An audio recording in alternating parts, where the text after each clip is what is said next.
Hello. If you are joining us for the first time, welcome to the team. The title for our talk today is What is a Renaissance?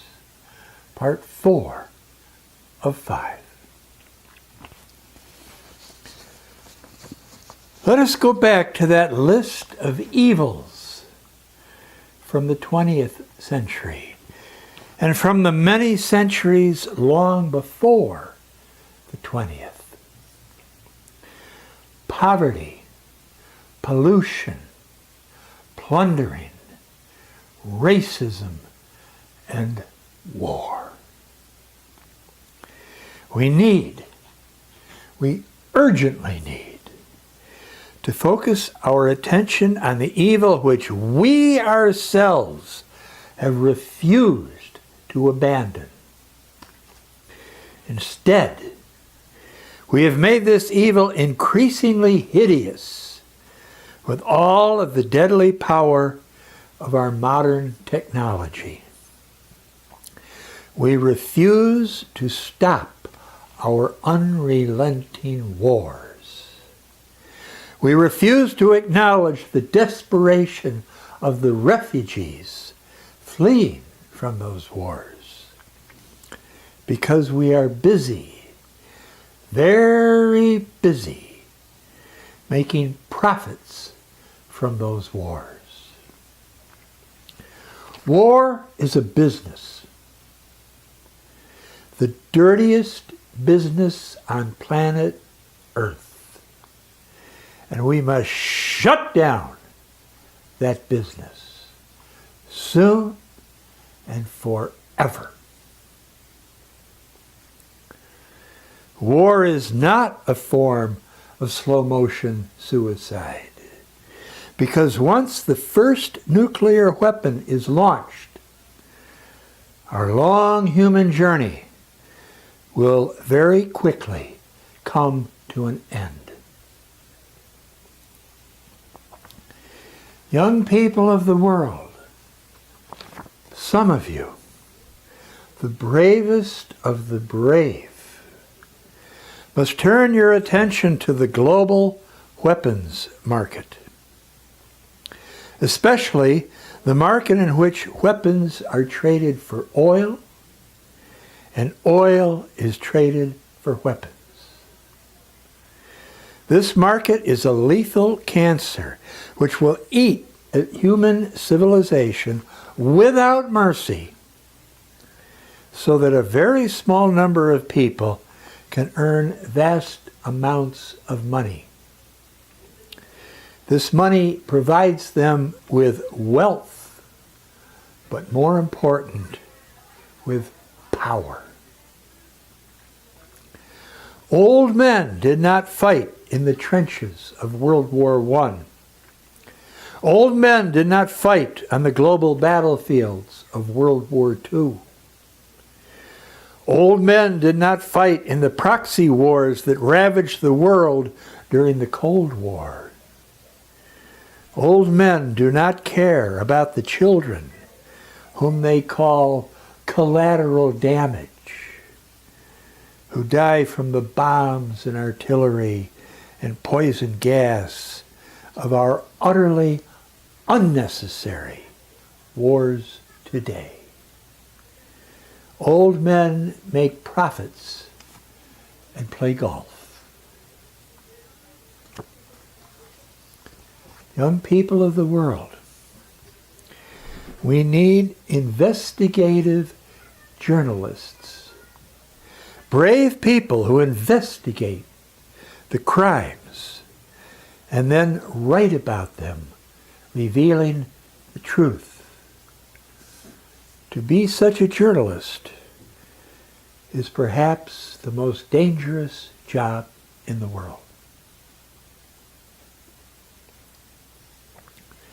Visit the website of the Stockholm International Peace Research Institute, SIPRI, S-I-P-R-I, in Stockholm, And then once you reach the website, click on Military Expenditure. You will find an extensive database which covers, quote, the military spending of countries for the period 1949 to 2017. 1949, from right after World War II up until almost our present year today. Rather than stun you, amaze you, appall you with the amount of money which various countries have spent on the manufacture and sales of weapons, I would rather that you do your own research. Yes, as members of the first global generation in human history, you must do your own research. Your initial research will lead you on to further research as you dig deeper and deeper. A renaissance cannot be built on old thinking. It is built on new knowledge, new thoughts, new revelations, revealing new revelations which guide our decisions as we design and build a far better world. As you read about the vast amounts of money which have been spent in order to kill each other, or to keep the peace with a nuclear knife at each other's throats, consider what we could have done with this money during the second half of the 20th century and the opening decades of the 21st. Had we built modern schools and health clinics in the poorest countries of the world, we would have far fewer terrorists today. Had we not armed a multitude of dictators, we would have far fewer refugees today. Had we spent the money on modern colleges and universities, as well as modern medical schools, business schools, and law schools, and then had we developed exchange programs between these fledgling schools, these young schools, and our own established universities, we would by now have at least 2 generations, thousands of young professionals who would have little desire to build roadside bombs. Yes, we have definitely invested in many worthwhile development programs around the world. We have done a lot to benefit the world. But we have invested so much more into oil and weapons. And now we reap the harvest.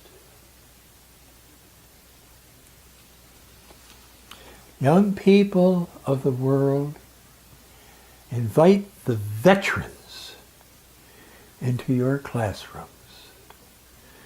Devote an entire day, at least once a year as an annual tradition, to learning from the people who have fought the wars. Invite them into your classrooms so that they can speak and you can ask your questions. Make a special lunch for them in your school kitchen. Serve it in the cafeteria so that they not only feel welcome, but honored. Ask the veterans about the real causes of war. Ask them how to build a just and permanent peace, which provides justice and safety from any further madness. The veterans may be initially shy to speak about their experiences in a war zone. But if they feel that you are genuine in your desire to learn from them, they will tell their stories. In the same way, invite refugees into your classrooms. Devote an entire day, at least once a year as an annual tradition, to learning from the people who have fled from the jets roaring overhead, from the bombs dropped into their apartment buildings while they were sleeping, from the snipers, from the landmines, from the drones. Ask the refugees about the real causes of war, and ask them how to build a just and permanent peace. You will learn that before the war came crashing into their lives, the refugees were teachers and nurses and librarians and accountants. They were farmers and carpenters and musicians in a symphony orchestra. The kids listen to the same rock stars that you listen to. Their dreams are much like your dreams. The refugees never asked to live in dusty tents inside a vast refugee camp surrounded with barbed wire. They never asked to trudge through the mud to the food line, where they received the same small package which left them hungry yesterday. They never asked to sink into the black depression so deep that they think about killing themselves. Yes, ask the veterans and the refugees to join your weaving of schools. Introduce them to the network of experts and to the online climate library. The veterans and the refugees will make their own special contribution to our Renaissance. We need their voices. We need their wisdom. We need their determination as we move beyond the ancient evils. Together, we become architects of a clean energy grid.